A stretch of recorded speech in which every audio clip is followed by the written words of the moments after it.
Hello, and welcome back to space.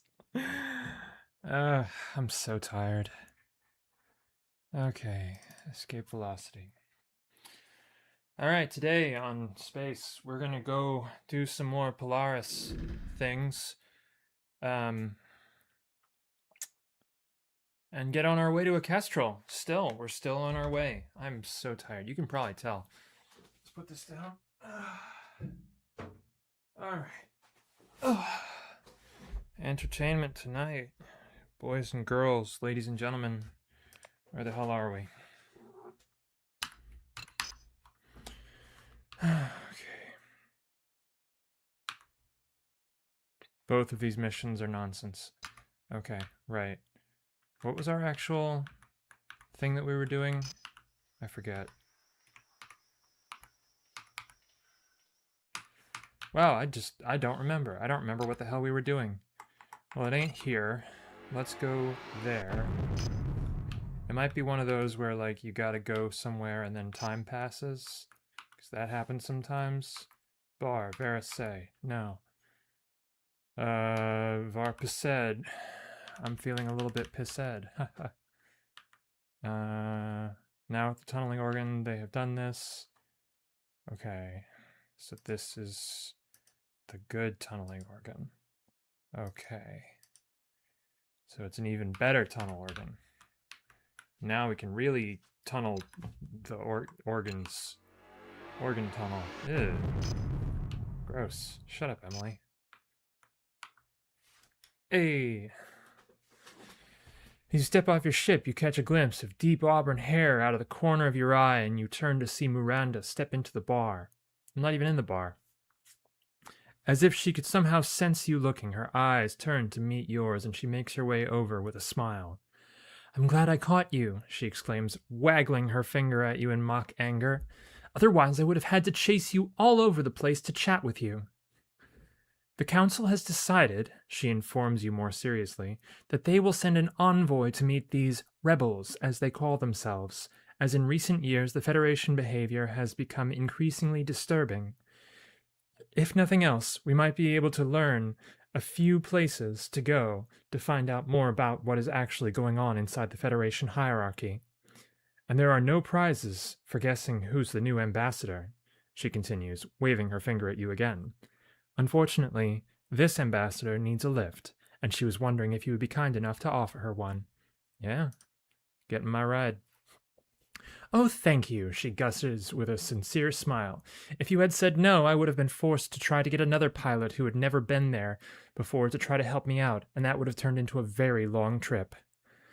All we have to do, she explains simply, is go to Rebel 2 in the Coria system, and the Rebel leaders should meet us there, as we have already sent a message to them telling them to expect us.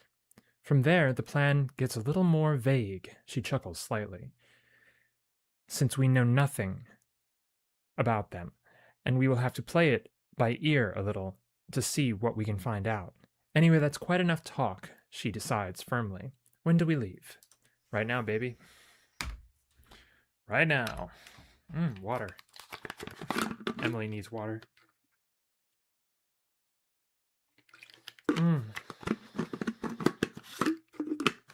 Just for fun, let's take the wormhole. Just for fun. Alright,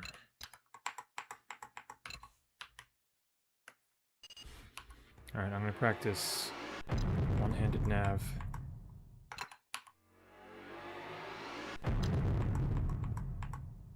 Wait, we're going to Verashan.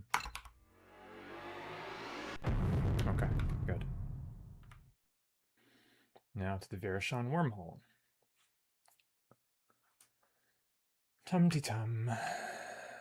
Tum-ti-tiddle-ti-tum. Tiddle-ti-tum-ti-tum. Ti-tum-ti-tum-ti-tum. Tum-tiddle-ti-ti-tum. Ti-tum-ti-tum-ti-tum. Is there a wormhole out here? The answer is yes. Through the wormhole. Obata?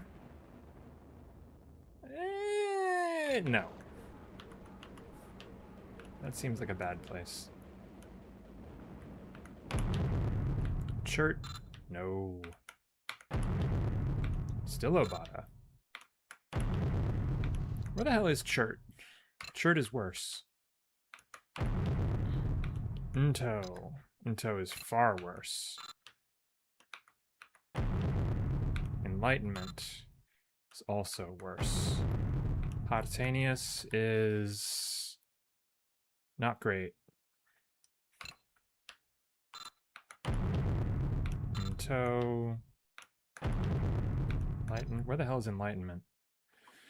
Well, I'll just deal with it. Los Federales might be a little pissed at me. Yeah, they're not happy. See ya.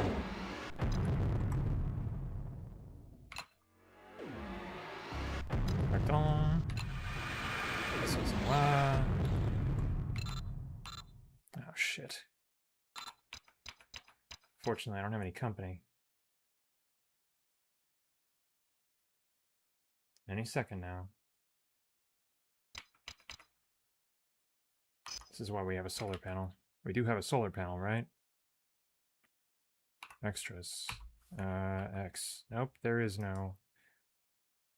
Yes, we have one solar panel. I should never have gotten rid of those other ones. Because now we're going to be out here drifting like an idiot.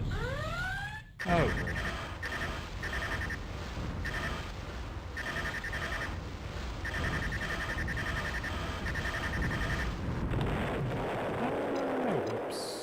I could have stolen his fuel. That was stupid of me.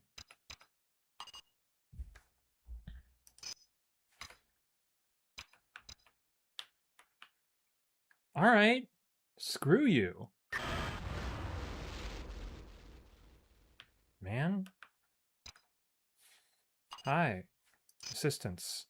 Yes. Thank you, sir.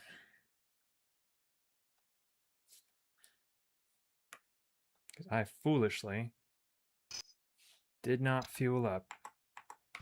Like a fool. Like a fool. Alright. As soon as you exit your ship, General Smart steps forward and introduces himself and the rest of the rebel leaders alongside him. You suddenly remember where you have seen him before, recalling back to the early days of the last Roran War when the Federation was getting massacred due to the incompetence of military leadership. It was only when General Smart took over the reins that the tide turned, and with some brilliant leadership, he saved the Federation from a potentially cataclysmic defeat. You are equally impressed by the men he introduces as the rest of the rebel leadership. In short order, you have shaken the hands of Mr. Donald Chick, the former head of Sigma Shipyards, the largest corporation in known space, Professor Barry Williams, former vice chancellor and lecturer in political history at the prestigious Kane University, Cardinal Vardi de Valera, the Monseigneur for Theological Studies in the Church of Crimhois, and Dr. Ory'Hara Pentecost, a former Federation councillor representing Port Kane. After all the introductions are made, you are led into a large boardroom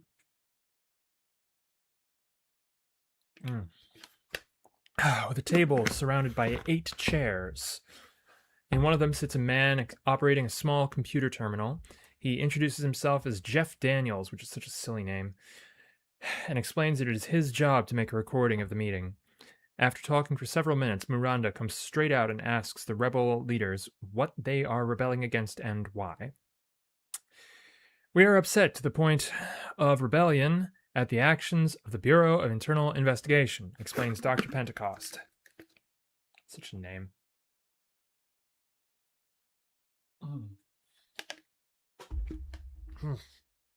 God, that water's been sitting. Okay. They have usurped power away from the democratically elected council, and they now run the Federation. We could list to you the criminal actions for hours, but I would suggest that you look through our library and go confirm it for yourselves. Miranda nods and motions you over. Meet me in the bar in the morning, she whispers. I want to find out how sincere these rebels are, so I'm going to do a little snooping around to see what I can find out. Of course she is. Of course she is. Snooping. Yes. You know, I don't really need them. With the big-ass ray gun I've got, I don't really need them. And, like, I've got... What is it? What's the thing I've got called? It's called whatever. Fuck it. I prefer this loadout anyway. So that I don't have to worry about fucking fuel. Because we are going to be doing a lot of schlepping with the, yeah, we're going to be doing a lot of schlep. A lot of schlepping about. I love that word, schlep. Anyway, we're going to be doing a lot of that with the Polaris, so it'll be better to have get there. A lot of used ships. Delicious bar. You are somewhat surprised to see Miranda wander into the bar looking fresh, because you are fairly sure that she spent most of last night exploring the rebel station. Once again, she seems to react to your gaze and turns to meet your eyes before coming over. I want to get back to Kelari as soon as we can, she tells you, her voice far more urgent than her smiling face would indicate. Last night I had a look around, and everything I've seen tells me that these rebels are indeed genuine about their intentions, and about the accusations that they have made about this bureau. If this is all true, we will have to rethink our policies towards the Federation in a hurry. So let's take our download of their library, she tells you in a slightly louder voice, and say our farewells to our new friends. You're beginning to wonder about Miranda's abilities. She seems not only to be a consummate diplomat, but also a very capable spy. You shake your head and follow her as she leaves the bar. Miranda leads you to the conference room where you chatted with the rebel leaders yesterday. You see the 5 of them and Jeff Daniels sitting in discussion when you walk in. What you have told us is very disturbing, Miranda informs them without preamble. We will be returning to Polaris space immediately to inform the Council of the events here, and they will no doubt begin investigating your allegations against this Bureau of Internal Investigation and the Federation in general. If, as a result of our investigation, we find that your accusations are justified, we will recontact you, and we may offer our support. That is all we could ever ask of you, replies Dr. Pentecost. Would you like a copy of our library file on the Bureau in order to aid you in your research? I have already obtained a copy. Miranda shrugs at their surprise. Our technology is more advanced than your own. Well, in that case, Dr. Pentecost replies politely, we thank you for taking the time to meet with us. Yeah, you're welcome, idiot. I want. Oh well, that's all right. All right. Sorry, Valkyrie. Long hair, don't care. What's the easiest way back? Without doing wormhole shenanigans. Let's just do this.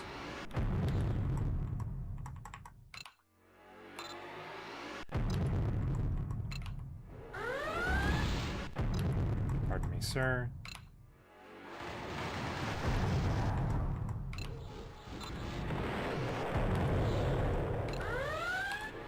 Excuse me.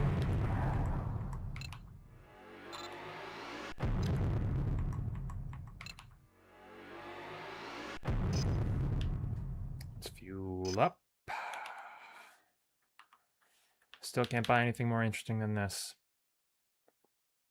Piss. Well, alright. Whatever. Fuck it. We'll be getting a Polaris ship before too long anyway. Maybe.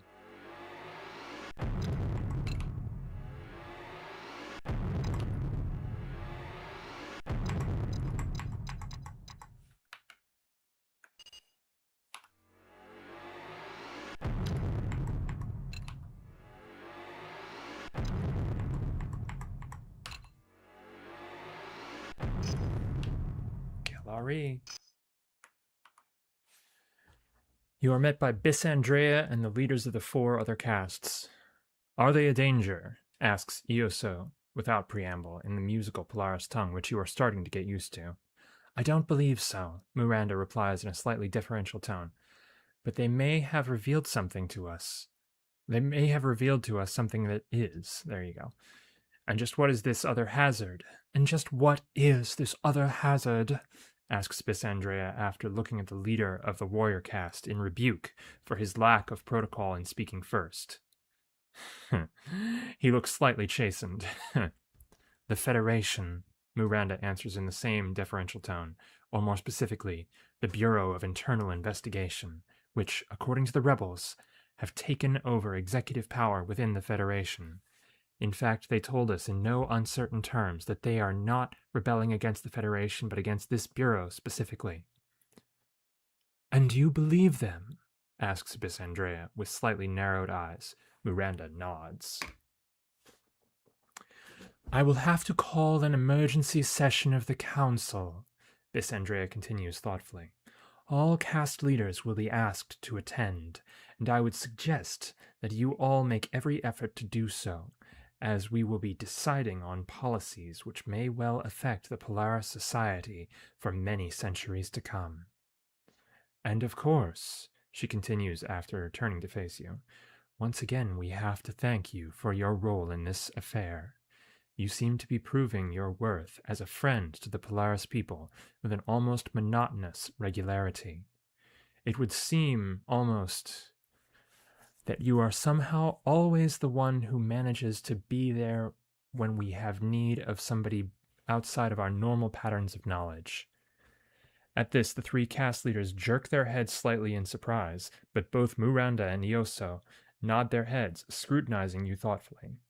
I have made sure, continues Bisandrea, that a sizable sum of money has been transferred to your account to use as you will. Know that you have my thanks. Cool. You know, I don't remember what actually happens next, but that's okay. We'll find out. Okay. Sorry, I was doing a time check. I think that the next step is go to Versailles, or it might be any Polaris Bob. I forget. I honestly forget. Let's check Oryhara first, because you never know. Bar. Missions. Nope. Let's check out Versailles. Hey, hey, hey, it's Versailles. Whoops.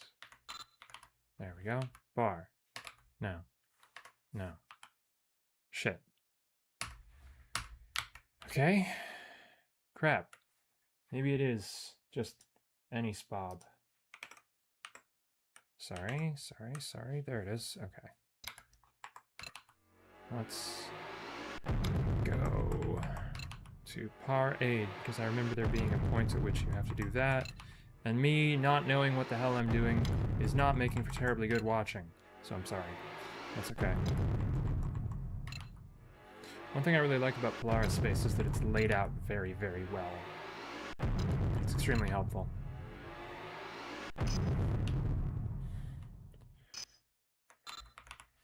Aha! When you step off your ship, you are slightly surprised to see Miranda standing not more than 30 meters from you, chatting to a similarly sable-garbed man.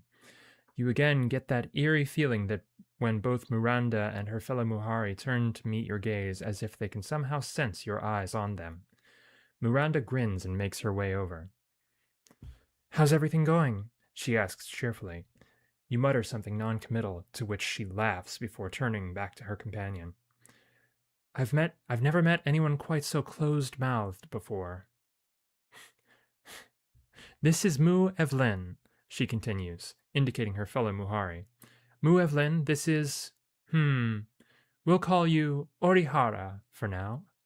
You cannot help but notice that not only Mu Evelyn, but several members of the worker caste in the area look surprised when Miranda introduces you as Ory'Hara. Mu Evelyn needs to get to Port Kane in the Cania system, Miranda tells you without further explanation. Can you get him there? Of course I can.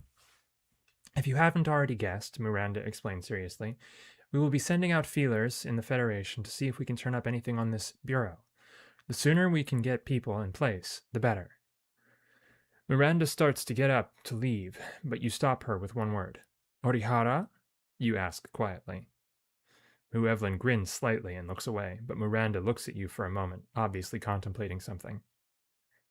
If you are going to be moving in and around the Federation, she explains, somehow sadly, you will need to be known by something other than your birth name, to protect your identity in the event that any of our people are caught.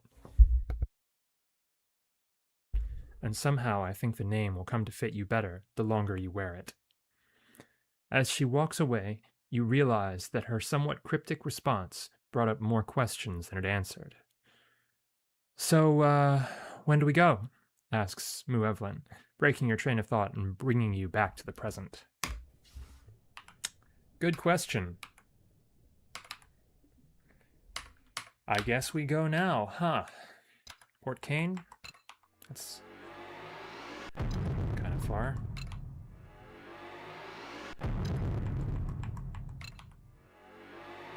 Let's do some charting. Wait, not that way, that way. While we're out here, let's just chart out some systems. We've got the time. Prada. Trinifu. Or Trinifu, yeah. Okay. Nilkavi is right on the edge, so let's refuel, because we might need to bounce out of here real fucking fast. Okay.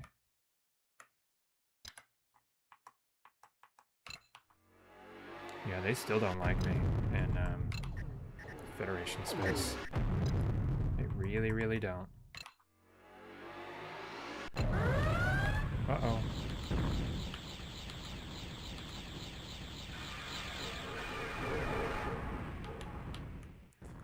I probably should have brought an afterburner.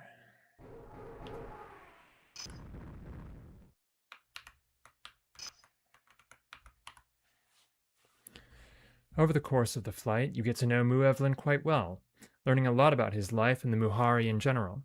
He tells you that the word Muhari literally translates as servants of all, but that the Muhari themselves think of it as meaning casteless, as they are the casteless caste. You learn that Evelyn originally trained as a Verash in his youth, but failed the final tests to become a fully fledged member and so began his training as a Muhari.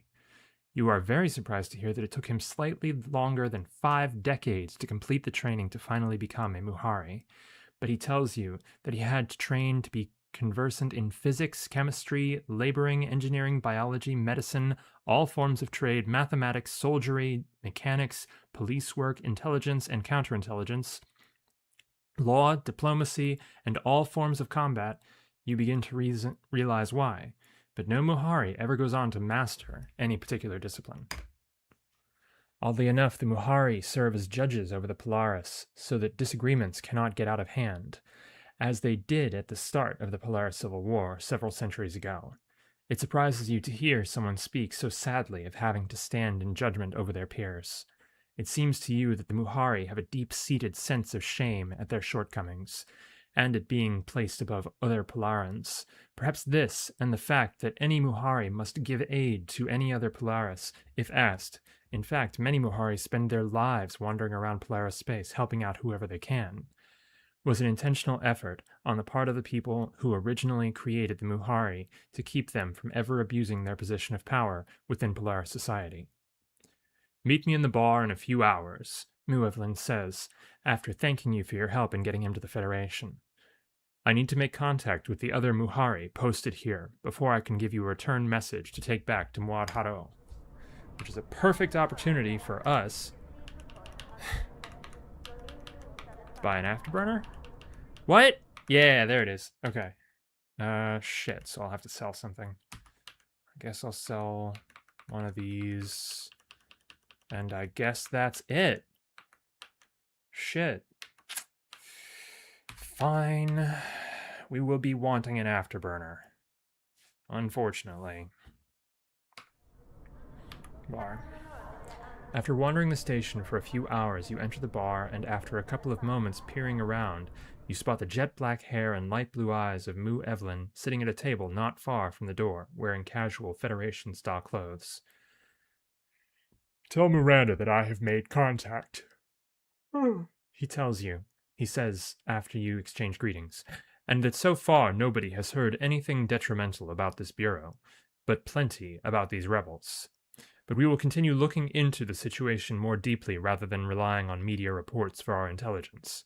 Also, pass on that in all probability, he continues quietly, I will have to call for further Muhari to be brought to the Federation in the future to liaise with Muhari in different areas of Federation space. And finally, he finishes sincerely, I wanted to thank you again for your help. You are becoming known throughout Polaris space as someone that can be turned to at any time for help, Ory'Hara. As he shakes your hand, you ask him if he can tell you anything about the name Miranda gave you. There is something of a legend behind you now. He smiles quietly, rising from his seat. And there is an even bigger legend behind the word Ory'Hara, but I do not think that it is my place to inform you of it, and I doubt that any Polaris will do so for similar reasons. Do not worry, he tells you in his reserved manner. In time, the legend of Ory'Hara will be revealed to you, and you will understand how much it means, and why you now wear the name as you do. As he walks away, you shake your head, realizing that without saying much, Mu Evelyn has raised your curiosity even further about the name you have been given. It appears that there is some sort of story behind the name Ory'Hara, and that it somehow can be applied to you. You shake your head again, deciding to ask about it further when you get to your destination. Fun. Fun, fun, fun. Shit. Pardon me. Oh, they forgot who we are, but that's okay, because they hate us now. Well, the Aurora hate us now, but that's okay. That's right, I forgot that you get a clean slate after doing that mission. That's great. It's extremely helpful, because, oh my god. Okay, and I believe it's just a one and go from here on to...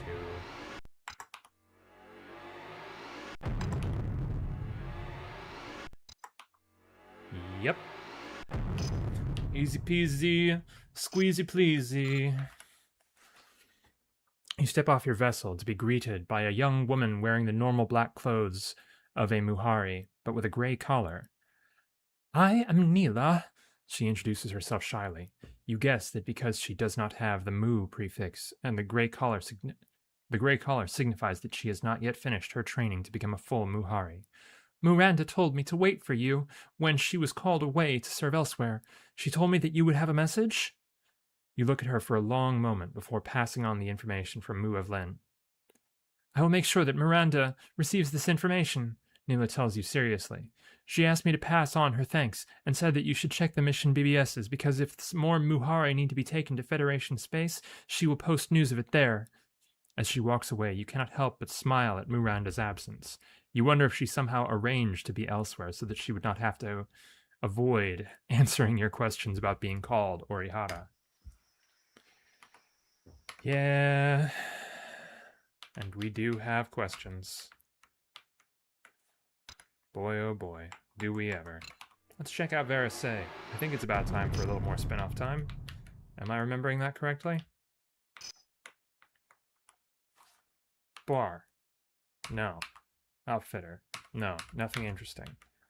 Alright. Let's check out Paid It today. Paid It.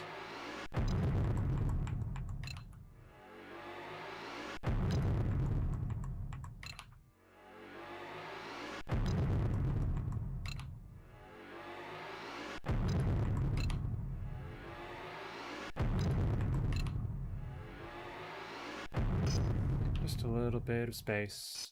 Just for fun. What are you doing here? Hi. Anyway. Attention, Ory'Hara. More evidence has been uncovered. Yeah. Muevlin has managed to pass on some information that I believe requires another Muhari to be transported to Earth in the Sol system, and I have chosen Mu Yana to do the job. She is currently located on Verasay in the Veraki. Oh man, we were just there. She will provide you with any further details you will need. Good luck. We're just there, man. Fine. Bar. No. Good. Let's go. Yeah, the Polaris storyline is definitely the most like, go there, now go to the other side of the galaxy. 6 times. It's like the most travel heavy out of all of them. It'd be really cool if like we could route for the speed run the ability to get like the multi-jump real early. Like, that'd be hilarious. If it's just like how stupid would it be if if we use drop bears to do it? I would love that. After going through your post-flight routine, you head out of your ship to meet this Muyana. You start to worry when 20 minutes pass and she fails to show. After an hour, you are about to try calling the port authorities to see if they can locate her when a short, slim woman with messy blonde hair walks up dragging a bag full of what appears to be clothes. Hi, she smiles in greeting. I'm Muyana. Sorry I'm late, but a Varash asked me to help him out with an experiment, and it took a bit longer than he anticipated.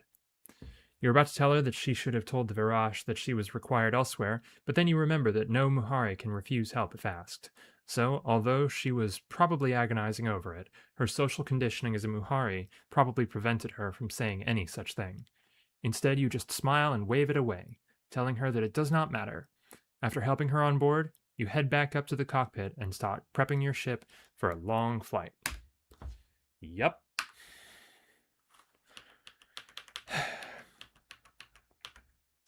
You know,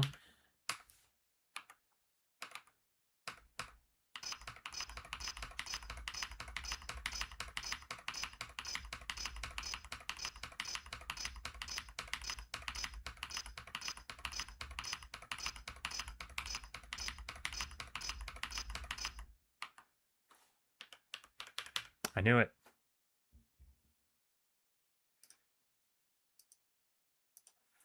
I fucking knew it. That's hilarious.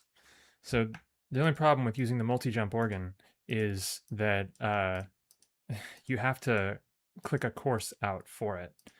But when doing 10 jump trips, it honestly might be worth it. Let's go. Whoops.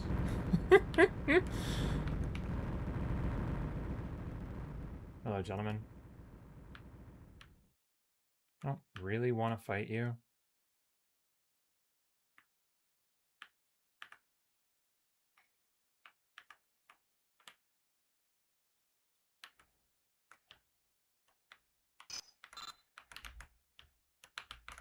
A little closer. There we go. As soon as you land, you head back to the slightly disorganized Muyana to get ready to infiltrate the Federation. To your surprise, when you reach her room, you see her all packed up and dressed in common Federation clothing ready to go. Once I reach a terminal, she tells you with a smile, I will authorize some money to be transferred into your account. It's the best I can do. It's the least I can do to repay you for all your help. No outsider has ever done so much for our nation, and very few Polarans have ever done so either. A lot of people have been questioning whether Miranda made the right decision. Muyana continues, with a small, shrewd smile on her face, when she called you Oryhara. I must admit that I was one of them. But now that I have seen you in person, I can see that she may well have made the right call. Still, there is much to be done before you prove yourself worthy of that name, but you may just be able to do it. If any further Muhari require transport into Federation space, she tells you, finally, Miranda will place a message for you in the various mission BBSs throughout Polaris space. As she walks away, you realize that her initial disorganized appearance was some sort of test, one which you somehow passed despite not knowing its exact nature. You have never misjudged someone so completely, and then it dawns on you that this just demonstrates the levels of training that the Muhari have achieved. Still, this question of why you have been named Ory'Hara continues to hang over your head. The more comments you receive about it, the more of a question it raises. Obviously, it is something fairly important, At least to a Polaris. It appears, at least to the Polaris, as apparently a fair few of them have heard about you receiving the name and have been discussing whether or not you are worthy of it. You resolve once again to ask Miranda about it the next time you see her. Okay. Fortunately, they're not attacking me this time. That's nice. We're going to use the Earth Wormhole, which I believe is east. Yeah, there it is.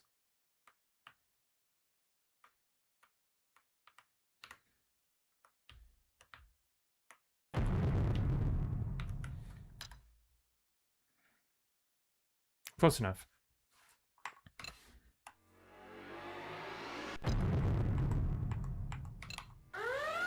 Excuse me.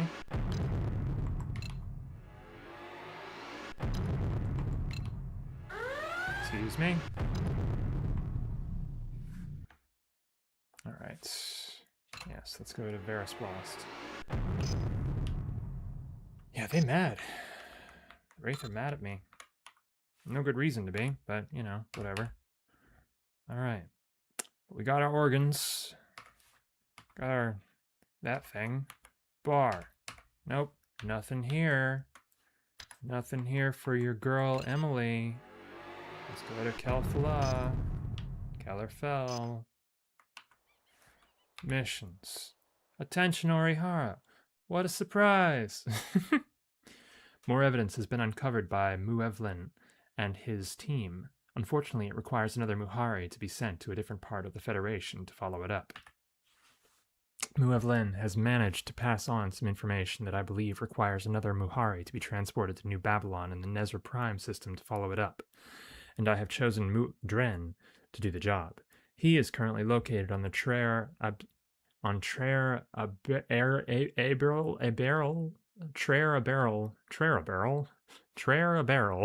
Trilipra system. Any further details will be provided when you pick him up. Good luck. Sounds good. What time is it? All right, we're good for time. There it is. Ting, ting, ting, ting, tang. Let's go. Jumpies.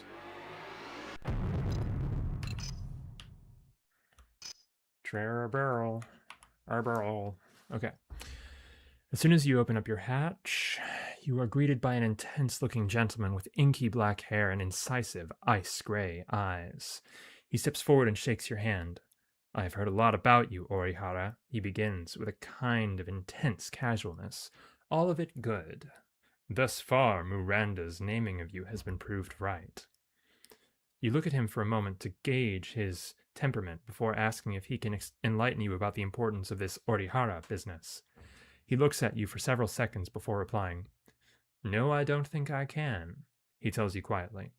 I want to give you every chance of proving yourself worthy of the name given to you, and I don't think you could do that if you were forewarned and forearmed. But I have 2 arms. Not that I actually know that much about your trials to come. The future is far too fluid, and prophecy is such an imprecise art.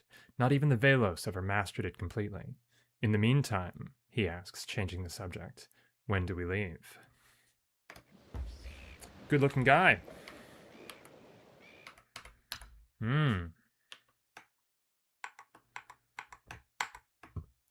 Okay. It'd be really nice if there was a way to plot courses like this in one go. I'd really like that. Or not in one go, but like with just the keyboard.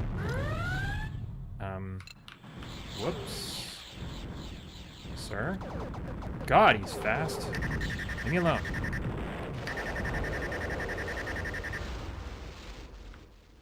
Jesus.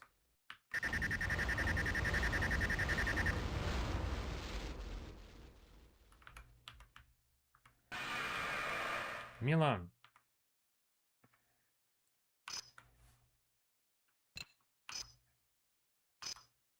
What's the actual mission? New Babylon. Right. Ow. Ow. Ow! Stop it! Damn it! Really don't have time for this. God, rage gunboats? Leave me alone. Damn it. Alright, we're gonna reload because that was bullshit. Okay. Let's try that again.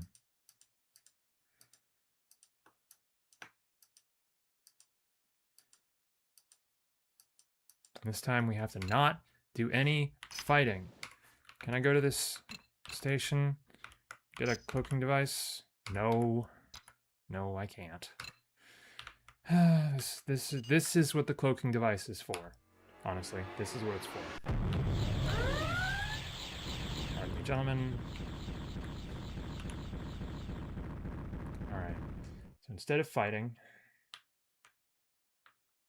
I don't know how they got such very, very powerful engines on them damn things. So there's no reason for them to have that. We're just gonna fucking 9 o'clock news our way out of this situation. There.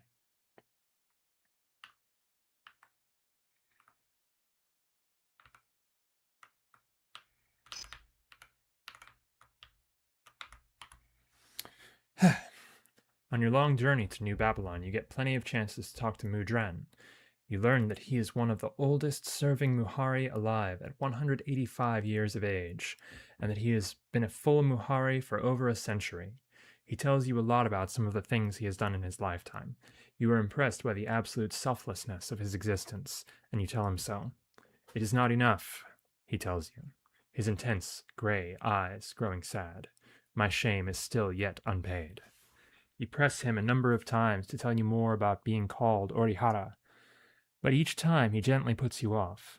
Finally, in disgust, you give up and ask him instead about his comments regarding the art of prophecy and the Velos.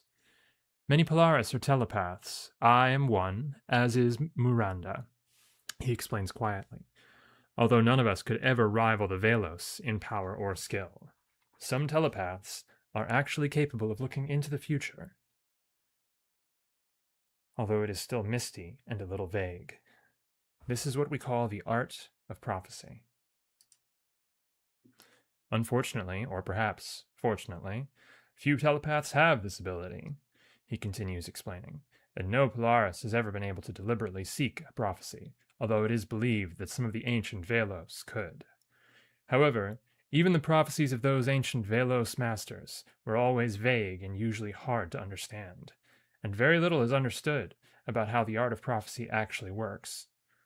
The Paydet have been studying it for centuries, and thus far seem no closer to an understanding than they were before they started. Mudren shakes his head slowly with a quiet smile, as if quietly laughing at the nature of his life.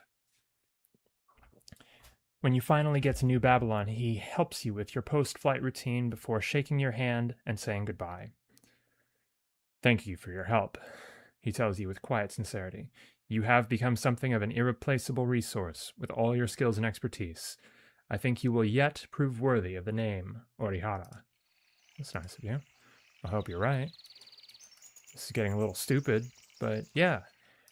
Sure, man. Why not? Oh. Pirate. What a perfect opportunity to improve our standing. Oh. Did we do something? Do you like... Oh, no, they don't like us now. Oh. Oh well, that's alright. Fuck them.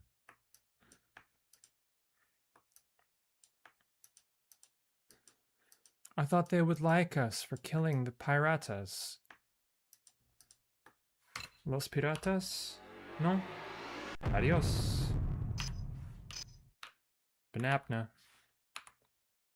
Attention Ory'Hara. Muevlin's investigation is coming up with a few too many blanks. It's almost as though somehow evidence is being deleted faster than we can find it and follow it up. I need a new approach. Interested? In the past, I have occasionally gone into the Federation myself to scout for various things, and when I have found myself drawing a blank, I would always go and see one man who somehow would, without fail, push me in the right direction.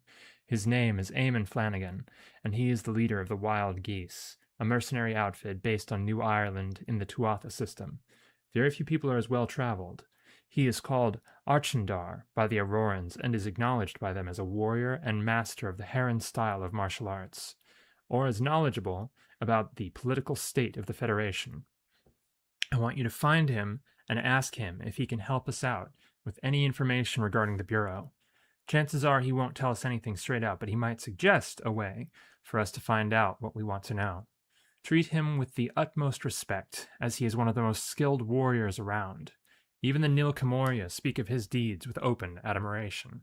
Admiration.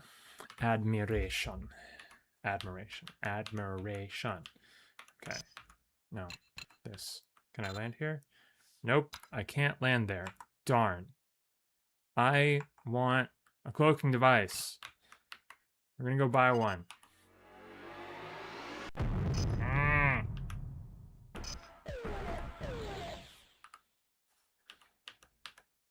Cloaking device. Can't hold any. Shit. Well, shit, baby. I guess we're fucked. Until we can get a better ass ship. Alright. Now, where the hell are we going? Tuatha. Right. Ting, ting. Ting. Ting, ting. Ting, tang. A good citizen of the Wild Geese. Excuse me.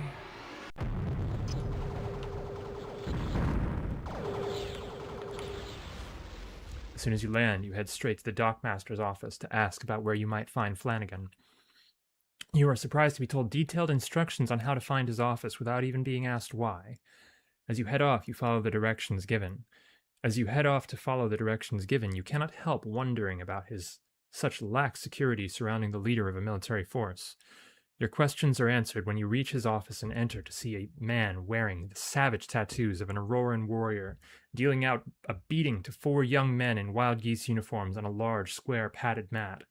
The ease with which he is humbling highly trained soldiers speaks volumes for his personal level of security. As soon as you enter, he calls a stop to the proceedings and tells his young students to take a 15-minute break before coming over and shaking your hand. I'm Eamon Flanagan, he introduces himself in an impossibly deep voice. And you must be the Oryhara Miranda keeps telling me about. Care to join me on the mat? Time after time, he makes you submit or collapse in pain. Oof, hot. Damn, I was not ready for that level of hot. Never before have you felt so inadequate. After what seems like hours, you start to discern at the edges of your awareness a series of swirling patterns.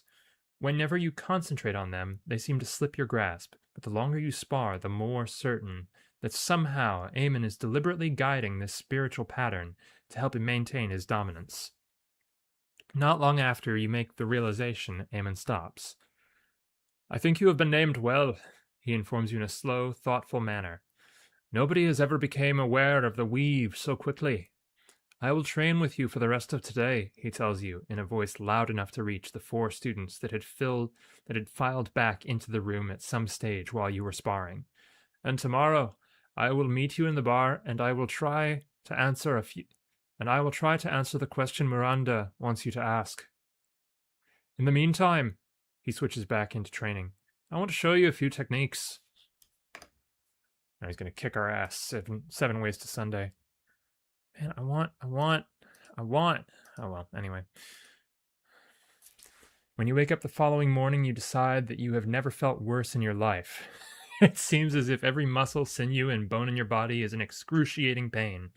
You decide that you have nothing to lose, so you go through a series of limbering up exercises Eamon taught you yesterday, and surprisingly enough, in about a half hour you feel relatively okay.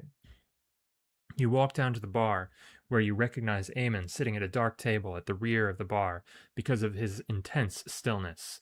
You still cannot read the weaves, as he calls the way he views the universe, but you know that nobody else around has the ability to control the space around them as utterly as he does.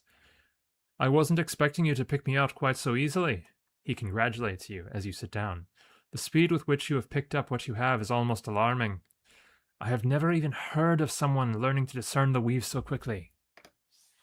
But tell me, why are you here? He goes on to ask. What does Miranda want now? You quickly outline the reasons behind the Polaris investigation of the Bureau. After giving him some details of the operation, you finish by telling him of Miranda's comments and asking him if he can be of any help. When you finish, Eamon leans back and looks down at the table. She certainly can pick them, he mutters quietly, shaking his head smiling. I take it the Muhari have been concentrating on the major centers of Federation space? You nod, to which he shakes his head before continuing. The Bureau doesn't operate out in the open. They'll never find out much doing that. When you get back to Miranda, tell her to put somebody on New England. From there, they might be able to get onto the right track. In the meantime, he tells you, rising, I suggest that you keep practicing your new skills, and I would look at training with the Neil Kimoria, as they could definitely teach you a thing or two. Sweet. Now, should we buy another mod Starbridge? You won't let me. Why won't you let me? Do I have to buy the licenses again? Do I not have them anymore? I thought I did. I have a heavy weapons and missile weapons license. Shipyard, mod Starbridge. I guess not. I guess not. Shit.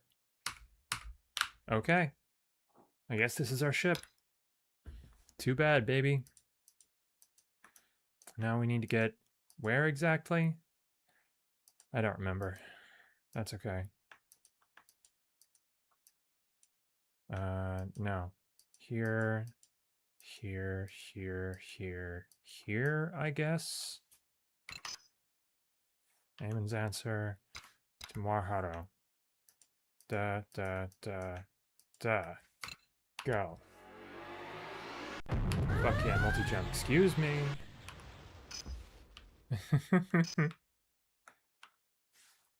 During the long journey from New Ireland to Oryhara, you while away the hours doing the exercises and practices the techniques taught you. Sorry, I thought I heard something. Doing the exercises and practicing the techniques taught to you by Eamon. Within a week, you notice a definite improvement in your power and speed. Day by day, you find it easier to focus on the patterns that surround everything around you. By the end of your journey, you can open your mind to the spiritual realm at will, with only a few seconds of concentration. Never in your life have you felt more alive. As you pilot your way down to the surface, as you have done thousands of worlds before, you decide that if you ever get the chance, you will follow Eamon's advice and train with the Neil Kimoria. If anyone can teach you more about the skills you have only just begun to learn, it would be them. Now that your mind has been opened, you want to explore much further into this new universe that has been shown to you. When you land, you are met by Miranda's dark hair and pretty face.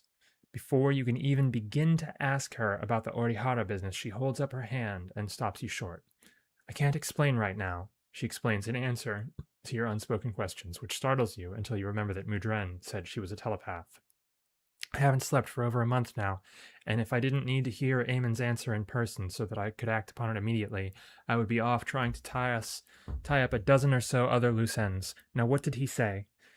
You keep your peace long enough to tell her of his suggestion that she should place somebody on New England. While she contemplates his answer, you open up your mind to become aware of the weaves around her. Without warning, she stops talking, and you sense from the patterns around her that she is aware of what you are doing. I see you got more than just an answer, she says shrewdly. Keep checking the mission BBSs. If I need you, that's how I'll reach you. Girl.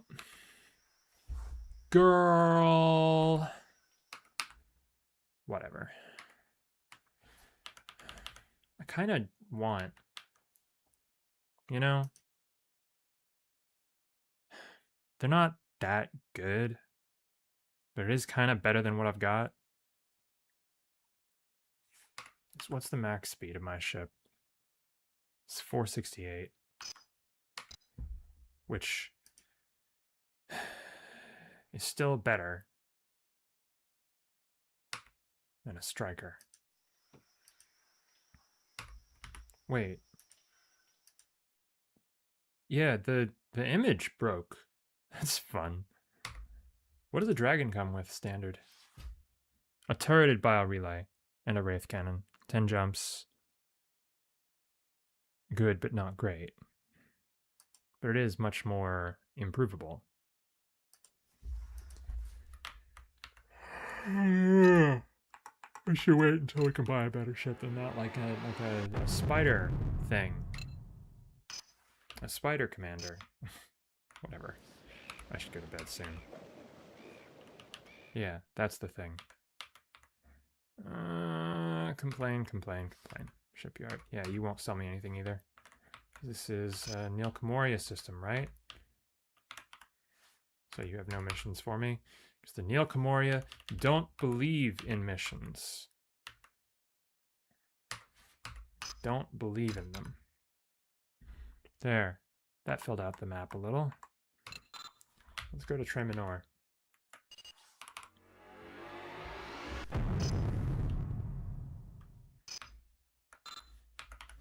It's a big-ass planet.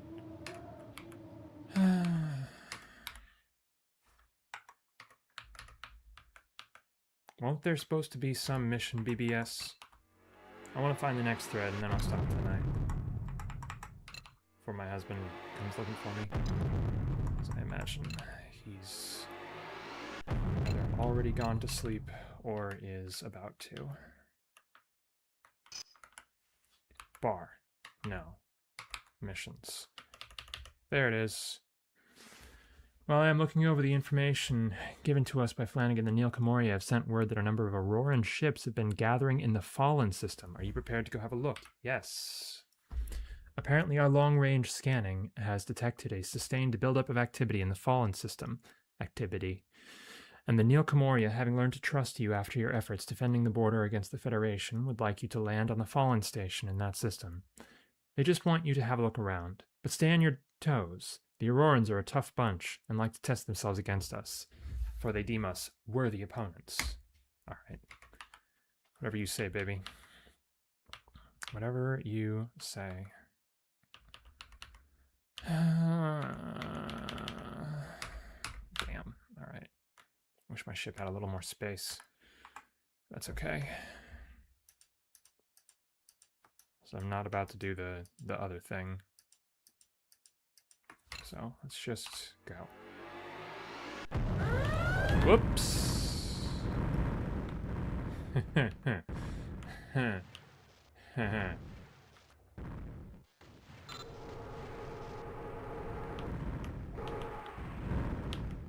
All right.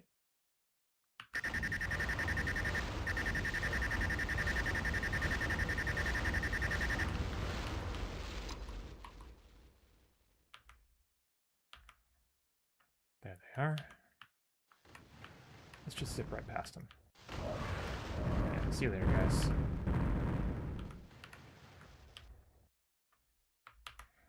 Oh, that thing's tiny. It's tiny. Land. As soon as you land, you are met by a single elderly Auroran warrior who seems to be covered in tattoos from head to foot. So, the Polaris have discovered us here again, he rumbles quietly. Your people are indeed resourceful.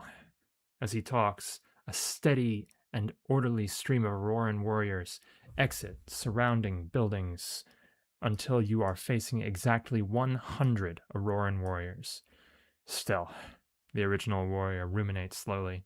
It will be interesting to see if they have as much warning this time, if we launch immediately and destroy their spy. He looks at you and smiles almost wickedly. Don't worry, he intones arrogantly. We won't cut you down here. It isn't really a fair fight, but you will leave this place immediately and we will pursue you. With your fancy ship, that's fair enough by my standards. We will see just how capable you Polaris really are. With that, He nods to a couple of his warriors, and you get the fuck out of there. Yeah. Excuse me.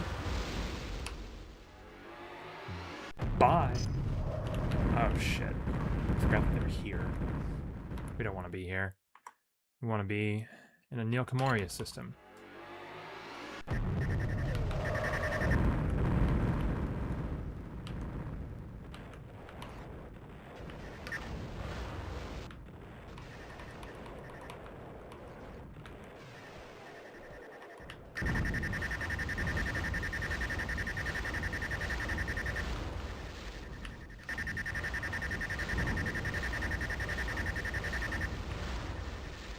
You better run. Dummy. Die. Just die. There we go. Oh. Whoops. I was supposed to go not this far. I was only supposed to go this far. Silly. That's okay. As soon as you land, your ship is surrounded by the groups of Neil Camoria warriors who are all awestruck at the damage to various parts of your ship. You really are Ory'Hara, says one old warrior as he looks over your ship. Who else could survive that with her level of training? Perhaps Master Arando should hear of this. He turns to you and looks you up and down. Not only do you have a good heart, he comments quietly, but you have good skill and more than a touch of luck about you. It appears that you are capable of putting the rudimentary weave skills you have to good use. Now, while your mission was technically a failure, he smiles gently, a donation of 100,000 credits has been transferred into your account for your efforts on behalf of the Polaris. Very few people have the heart to do what you did, and even fewer have survived to return to us. So you will find that we do what we can to look after you. Hopefully this money should cover the expenses to nurse your poor ship back to health. How she survived that beating, I have no idea. One final note, he finishes seriously. Apparently, Muranda wants you to continue keeping an eye on the BBSs in case she needs to contact you. Yes, I'm sure she does. I want torpedoes. Oh, man. Leave me alone. Leave me alone, bastards. Sharks. Oh, it's because I'm in Nilacro. Alright, Pahe. Pahe! Missions. Attention, Oryhara. I have a few things set up in motion. I am ready to act. Yes. I've been in contact with Mu Evlin, and he has managed to uncover some disturbing information about the Bureau that backs up Eamon's suggestion to place an agent on New England in the Wolf 359 system.